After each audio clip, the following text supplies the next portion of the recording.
Morning, everyone. And first of all, look, thank you for taking the time to register and join the webinar. These are really challenging times, and I think the more you can access information that enables you to understand what the landscape looks both locally and internationally, perhaps the better we can all be in terms of moving forward as businesses and within the economy. So just a little bit about myself before I just jump into some slides. I work in the commercialization of IP in the tech and media space. And what we look to do is generate long-term recurring revenue. And I operate internationally, right away from Australia, the US, Canada, Europe, and all across Southeast Asia. For me, one of the big challenges is the disruption around not being able to travel. So I'll cover some of those anyway, but clearly these are difficult times. But I wanted just to take you through some things that I've been talking to with my partners overseas around digital engagement, the working week, elements around travel, advertising, and the value of business in the future. So I'm just going to share my screen, so bear with me while I just get that set up. There we go.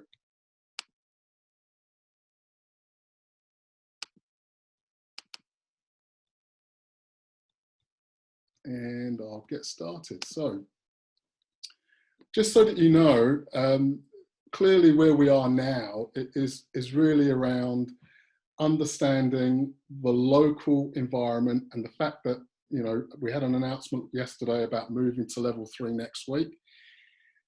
That shows a degree of confidence around where we think we're going to land in the weeks and months ahead.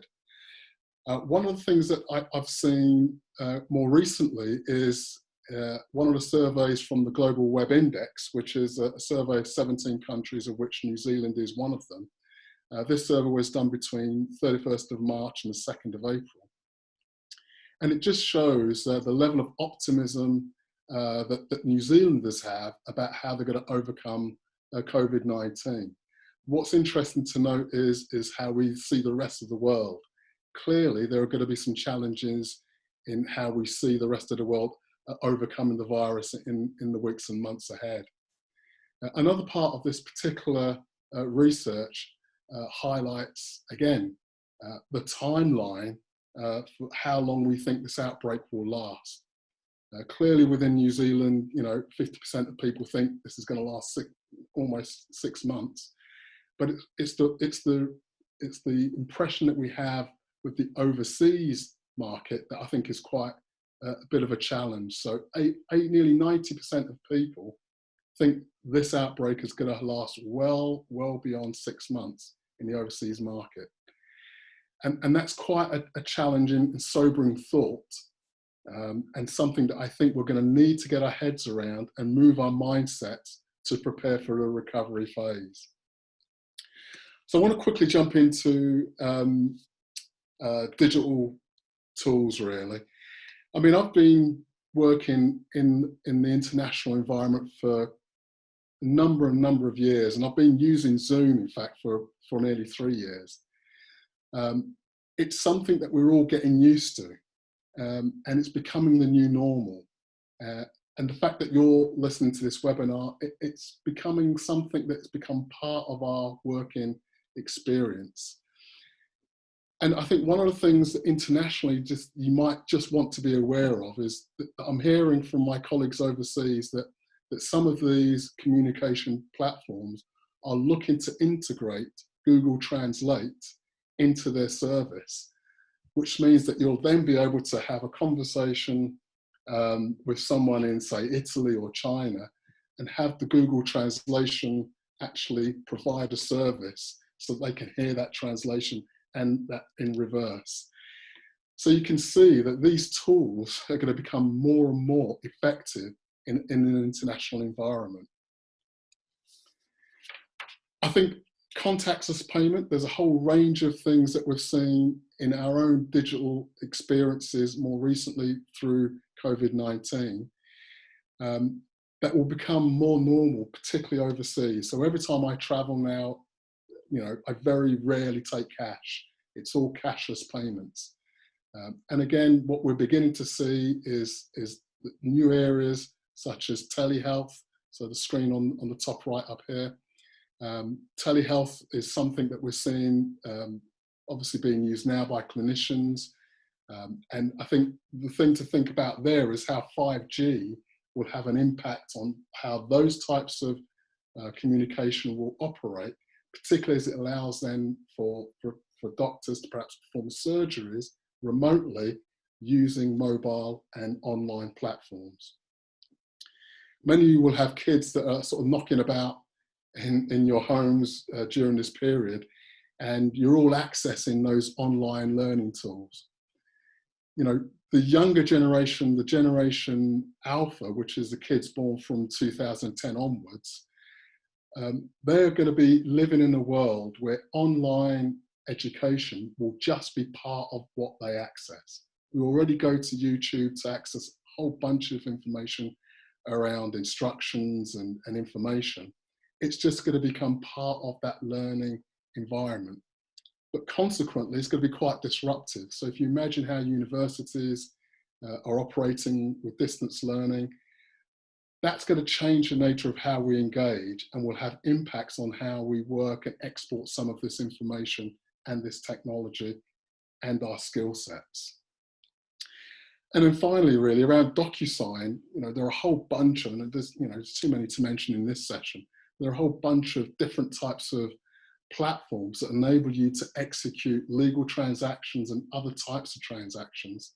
But internationally, if you're not accessing some of these, you're missing out on opportunities to accelerate your activity with channel partners offshore. And then, of course, there's a whole bunch of tools that we use internally. You'll know some of them, you know, Monday.com, Trello boards, Slack. They're all available to help drive workflow and drive tasks. And it's really useful if you can partner with your teams offshore or clients into these environments, because it gives you a kind of template structure to navigate the opportunities as they arise through the recovery phase. Now, some of you will be familiar with all of these, but I would also want to talk a little bit about big data, because big data is going to play a part in how we anticipate coming out of this particular pandemic and the preparation for others. But it also feeds into what we might do as businesses in engaging with businesses offshore. So this particular one on the right here, on the top left, sorry, is just an example of the mobile tracking that America did in the early parts of the transmission of COVID-19. And the reason why that's important is because these tracking tools are going to be part of our future. There's question marks around privacy, which I'll talk to later, but ultimately, if you want to engage in understanding how things will evolve in the future in this health setting and other areas, understanding tracking is going to become an important part of your business as you move overseas. We know that Flybys and other loyalty platforms collect information on your shopping and purchasing habits. And what that allows is them and us and you to leverage machine learning so that we can provide better information around supply chain and price points for purchasing. And again, if you can access and deliver your customers' information in a way that you can then utilize that, it becomes a really useful tool as you grow your business, particularly offshore. Now, blockchain, I think, is a really interesting bit of tech. What I really want to talk about is nothing to do with currency. It's really around barcode tracking. So, for example, you can use blockchain in the retail sector to provide authenticity around the origins of products. So, for example, if you're selling fish in Japan, you can have a barcode on your offering that allows a user in a supermarket to track that supply chain right the way back to perhaps the fisherman that caught the fish.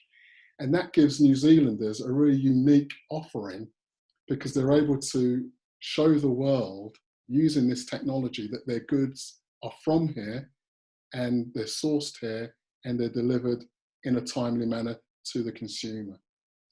But that's in all kinds of different areas as well. The final one is Ocado. So I had my niece with me who was stranded here in New Zealand, having spent a few weeks on holiday. She works for Ocado, which is one of the big shopping online companies in the UK. And what you're seeing here is the robot factory that allows hundreds of thousands of deliveries to be automated by robots without the need for a warehouse. So suppliers provide goods into the Ocado environment, and within 48 hours, they're shipped and delivered. These are the kinds of technologies that we're going to see more and more of in our lives, both here and offshore. And the reason for me mentioning these is because we have to change our mindset, because these things are here. They're not just coming, they're here. And whatever business you're involved in, you need to understand how you can integrate those elements, whether it's these particular ones or others, into your business. This particular bit of data from the Web Index research just shows you one particular area that I wanted to focus on, and that's the baby boomers. We know that the Gen Z, millennials, and the alphas that will come through will all use digital devices to engage in commerce. But what we're seeing here is during the COVID outbreak, we're seeing a significant increase in the baby boomers, the older grey money, if you like, using these particular platforms. So laptop, PCs, mobile and smartphones and tablets. The baby boomers are beginning to explore what that experience is like, and they are not likely to go backwards.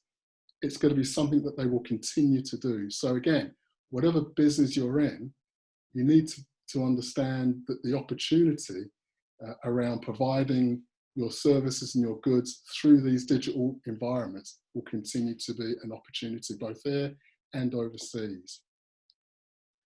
I want to talk quickly about the working week, because this is probably an experience that most of us are familiar with during this particular lockdown period.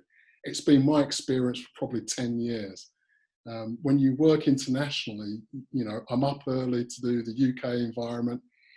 I work through the US and Canada, and then into the evening, we might be looking at Southeast Asia, and then back to the UK again. It does mean that the way in which your working week operates may be different if it isn't already within your kind of international operations. It also means that the working environment is likely to change in the future.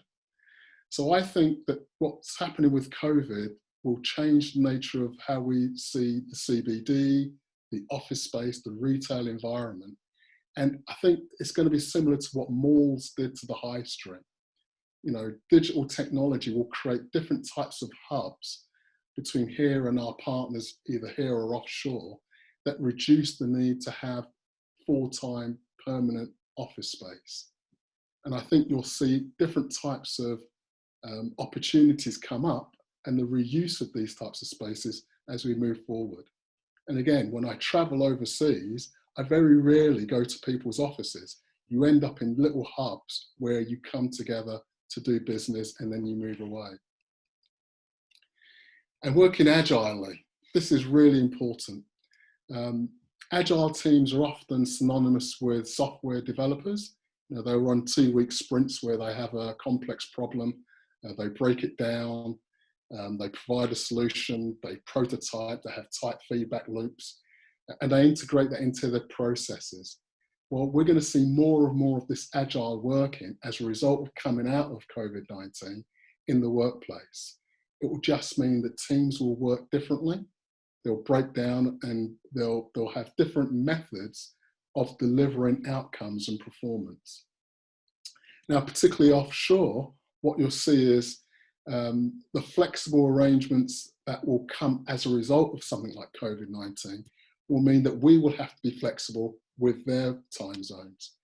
And that might be particularly challenging, but it also does present an opportunity because there's more self-management. There's a different way to measure performance rather than the standard 9 to 5 turn up and leave. We're going to be living in an always on culture, which may not be ideal, but if you remember, Perpetual Garden and Andrew Barnes a couple of years ago ran a 4-day week trial, and the results out of that were really interesting in that what we saw was that performance levels go up even if you can reduce the working week. There's an improvement in homework balance and stress can be reduced. Now, because of the way we're working in this COVID environment and the lockdown in particular, it is stressful because we're going through a different type of stressful environment. But as we move into the recovery phase, I think there's an opportunity for us to embrace some of these flexible working environments to actually be more productive over a longer period that gives us more flexibility. And one of the last things I wanted to say about this 4-day week, I think it was in the late 18th century when there was a 6-day week, and it wasn't long after the 1918 flu epidemic that we had the longer weekend and we moved to a 5-day week. So I wouldn't be surprised that over time we have a 4-day week, which then provides more leisure time. And that leisure time can help reboot tourism domestically. So I think you'll find a lot of these different components will feed into activity both here and offshore to change the dynamic of what a working week actually looks like. So things to consider. I think probably the most important aspect is people. You know, human capital is the best investment that we have. So we have to find ways to look after them. And the working week may allow us an opportunity through this COVID and the recovery period to talk with people and work with your staff and your teams to find different and perhaps better ways of working that produce a higher performance. And there are online tools such as 15/5, which allow you to have performance structures that you can manage remotely. And there'll be loads of others as well.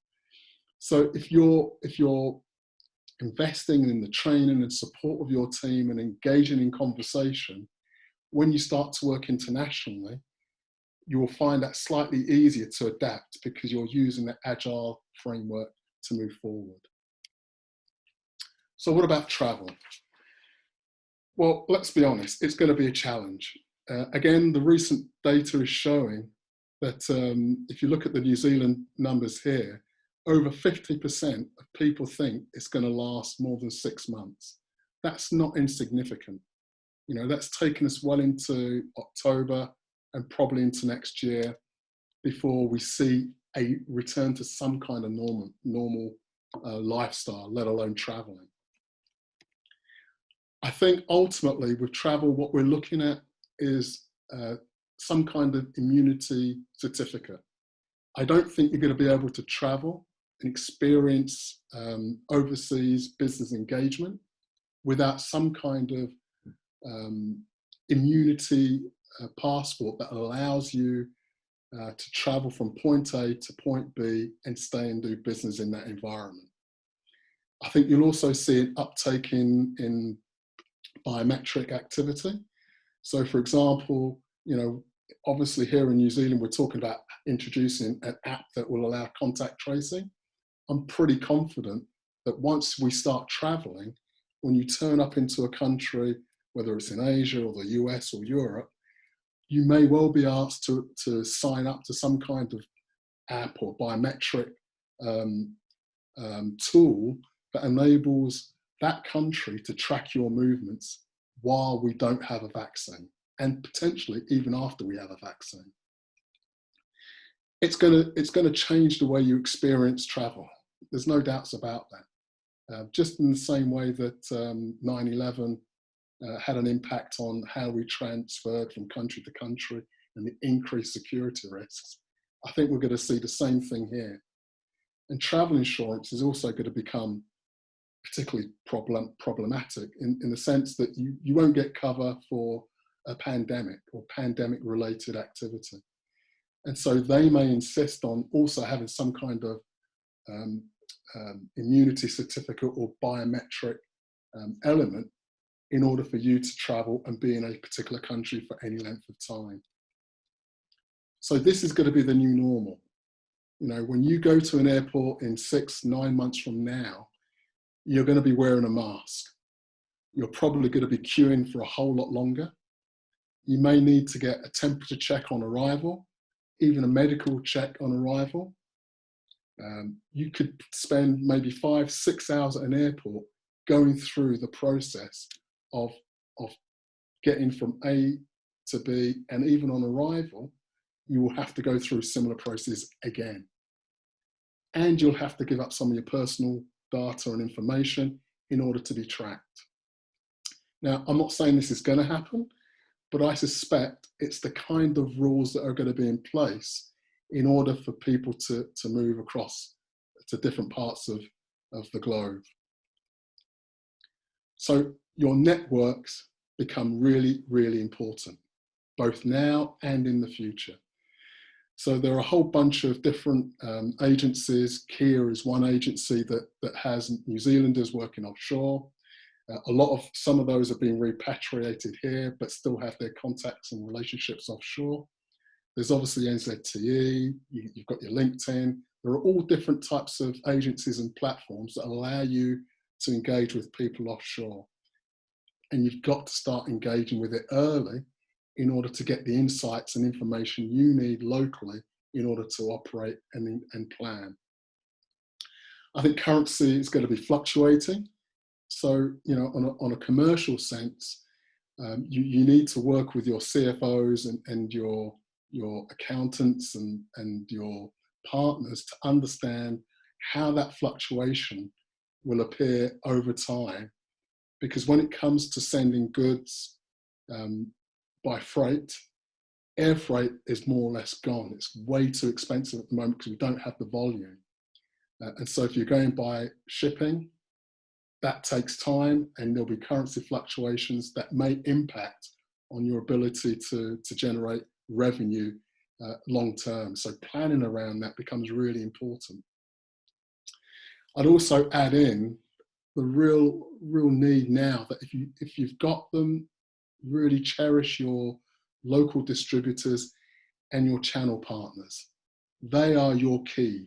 They are the key to your success in planning around this COVID environment. There's no doubts in my mind that the more conversations you have, the better you understand that local environment and the local challenges.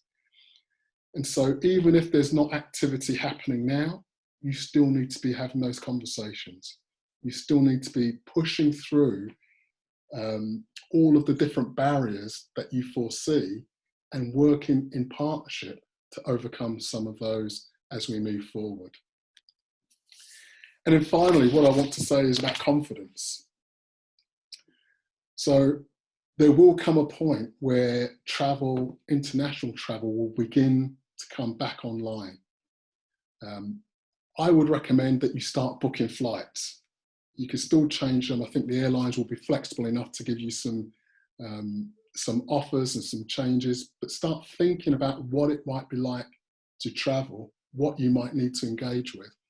Because if New Zealand is one of the first countries to have a domestic market that is COVID managed, it may enable us to have the opportunity to go overseas and engage in business. And it's a risk. But those kinds of risks are the ones that I think will enable us to have an advantage, a competitive advantage, largely because face-to-face meetings are always going to trump all of these platforms and communication. And if you are confident in the way in which you will travel and the risk that you are prepared to take, there are, I think, some competitive advantages that you can gain by having a plan to get out back in market internationally. So advertising marketing, this is really about what do you say to customers both now during the lockdown period, during the recovery and long term. So I'm a member of the IAB Mobile Council here in New Zealand. We've got a survey that's about to come out in advertising here, so we'll share those results when they come. But this one's taken from Australia, and the key thing here is that brands are changing the way in which they invest money in how they talk to their consumers. Clearly, that's an obvious reality, because you're not going to be advertising in the usual channels such as television, out of home, radio, and digital is no different. That said, it is an opportunity. What we generally see in a kind of downturn in the marketplace is people hold back from spending and talking to their consumers. But what history has shown us is in the 30s, when we had the Great Depression, companies that invested and spent more on advertising were in a better position to become category leaders. We also saw lots of companies like Kellogg's, for example, launching new products during that time, which sounds counterintuitive, but actually it's a great way to get things in market and get them tested and find out if there's engagement. In the 70s, not dissimilarly, Toyota launched and became a category leader by having a car that was more mobile mileage friendly and smaller and more compact. And the Toyota Corolla became the category leader off the back of that crisis. And again, similarly in 2008, when we had the most recent recession, you saw Amazon driving hard with their innovation and actually spending more on launching new products, of which one of them was the Kindle. And by 2009 in Christmas, the Kindle was selling more books than they were printed. So it's just a reminder that these moments do create moments of opportunity as well. Now, when it comes to talking to your audience, particularly in the digital environment, because that's where we know our audience is moving to, we've had the personalization, the user-generated content, the age of social, and we're currently in the age of marketing automation. And that's really about how we integrate data about our user with information that we have, and that happens automatically. That's going to continue more and more. But one thing that you do need to do, and I think it shows up in the survey that came through recently, is that you need to be creative. You need to make sure that when you talk to your audience, the content that you share with them is entertaining. That may well change as the different recovery phases change, but right now, New Zealand audiences are looking for content that entertains them. And that's really important to understand where they are now and where they might be in the future. Obviously, this may change, but right now, when they go online and they're looking at your brand, they want to be entertained. That's a really important message right now.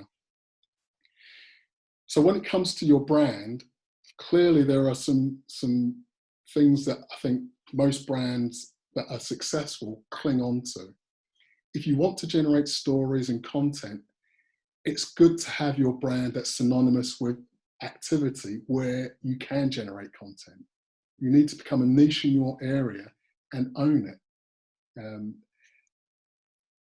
There's also an opportunity to actually be responsible. So this is not the first time Hyundai, for example, have run this type of campaign. They've done it previously and they'll probably do it again. But it's really a way of them saying, look, if you buy a car here now and you lose your job, actually this is a US one, so I'm not sure it applies to New Zealand. But if you lose your job, that payment will be covered for 6 months. It's initiatives like that that enable your brand to stand out against the others. So depending on what you're offering, depending on your marketplace, the key thing is to know your audience and know what value you can provide them as part of that advertising mix. So some things to consider when you're talking to your audience. Clearly, one of the things that I should mention actually is that we're seeing a lot more privacy in how data is being shared and accessed. We're seeing the end of cookies, for example. So, the way in which you can access third-party information. That means that your product, your service, your brand needs to have its own database.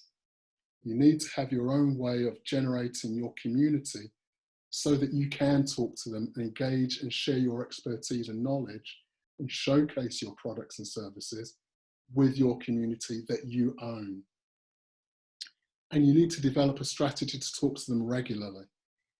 And one of the things that's becoming, I think, more popular is things like webinars. So for example, if you've got a product and you're using Shopify, there are tools now available that allow you to do online broadcasts that have direct sales, and you can have direct offers. So there's always ways that you could be looking to provide value to your audience, both here and offshore. The principles are more or less the same. And then the final area I want to talk through is just the value. And New Zealand is respected overseas. And I think we need to leverage this kind of information with our international partners. We rank highly in a number of indicators, whether it's the pathway to prosperity, the global index for resilience, we rank 12th there, and we rank number 1 in being business friendly. These are things that we need to leverage in the international environment. It's key selling points, and certainly when I talk to partners overseas, as I do often, they always envy where we are as a nation. And it's something that means that we're trustworthy, and if we're trustworthy, people want to do business with us. So it's important that we leverage the goodwill and the good nature that we've created as a culture in the business environment offshore. But value is much more than profit. And I just want to touch on this area just a little bit, really, because I think COVID is beginning to open up a discussion around what is the value of work. So I won't go through this list now, you can read it for yourself. But the important thing is that the connection we have with work is more than just about earning money. You found that in the lockdown environment, when you're working remotely on your own, the dynamics change. And so working is a really important part of how we improve society more widely. And I think there will be a new alignment globally, I suspect, around what is the value of certain aspects of work. So for example, in the hospital setting now, cleaners have become super important. If you want to make sure that your environment is virus-free, you need to make sure it's clean. But those people who are doing those jobs don't have the same value as, say, a MacOp in terms of remuneration. So I think what you'll see is a new alignment and a new discussion around these sorts of values. And this just ignores sustainability and environment. I'm just talking about people here. The way we look at teachers versus other types of roles will be, I think, a big discussion around how we understand their contribution to both the economy, but also to the future of a nation. One thing that I have to touch on is globalization. So this is a term that came up about 18 months ago that the economists picked up on. And it really is born out of some of the work that's been happening, or the activity that's been happening in the USA around these trade deals and these new trading agreements. And what we're seeing, both anecdotally and I think more practically during COVID-19, is, if you like, the reduction in trading goods across barriers. So if you've got part of your supply chain that comes from China and China's been locked down, you're struggling to operate. And lots of the countries, I think, will now begin to look slightly inward to say what bits of the supply chain can we access either somewhere else or locally. That does then provide opportunities for new businesses. But again, there's a push and pull. These things tend to change over time, and ultimately a profit-driven market would always go to the cheapest source for goods and services. The question is that now going to be the new world order, or are we seeing something slightly different? I think for us in New Zealand, we have to prepare and think about where we get our supply chain goods and how we might adapt and provide a service to other parts of the world from New Zealand. That potentially provides a great opportunity. For example, if you look at the UK and Brexit, the UK government may well look to New Zealand for certain goods that they didn't do before.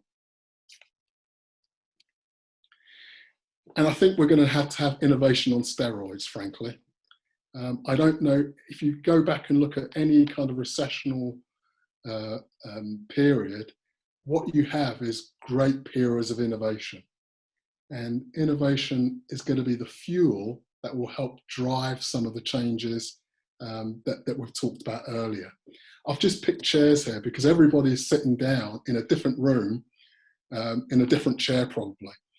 But if you are going to be working from home, perhaps there's an opportunity to innovate around what kind of seating arrangements we might have in both our professional and domestic environment.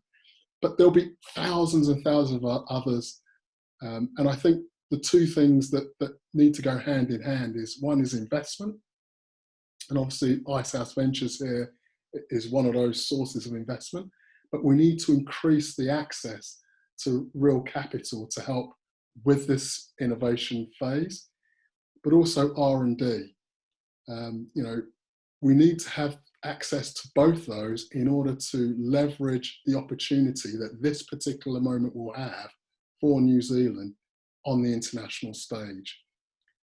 Because I think we're going to start seeing some changes of employment in terms of unemployment, retraining, and some people moving into self-employment or the gig economy, contracting, and they will be doing their own individual bit of innovation. How do I earn money in this new market with these new challenges? And what are the opportunities that I see offshore?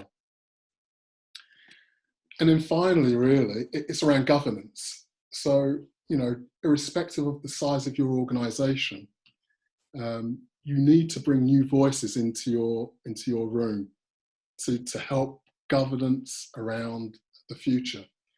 I think the more diverse you have in terms of age, gender, ethnicity, I think you get a better flavour for what might be happening elsewhere.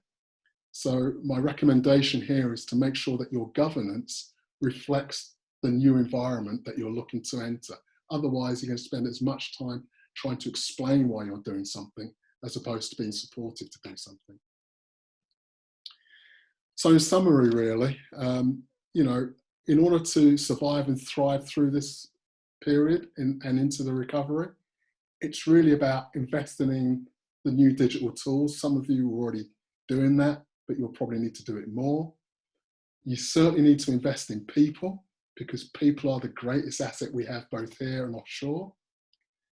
You need to invest in your network and in your partnership, and that all requires you to invest time to make sure those communications are open. And you need to invest in your customers and take them on the journey with you, because they will be loyal if you do so. And also you need to invest in innovation. You need to adapt and be agile with how you're offering services. And the one thing I would say about all of these particular points is that they're not necessarily financially based. They're all around time and the change of your mindset. And whenever we have a situation that challenges us, as we do now with COVID-19, ultimately it's the change in mindset, the repositioning of our thinking, that will enable us to actually manage the change and then thrive through it.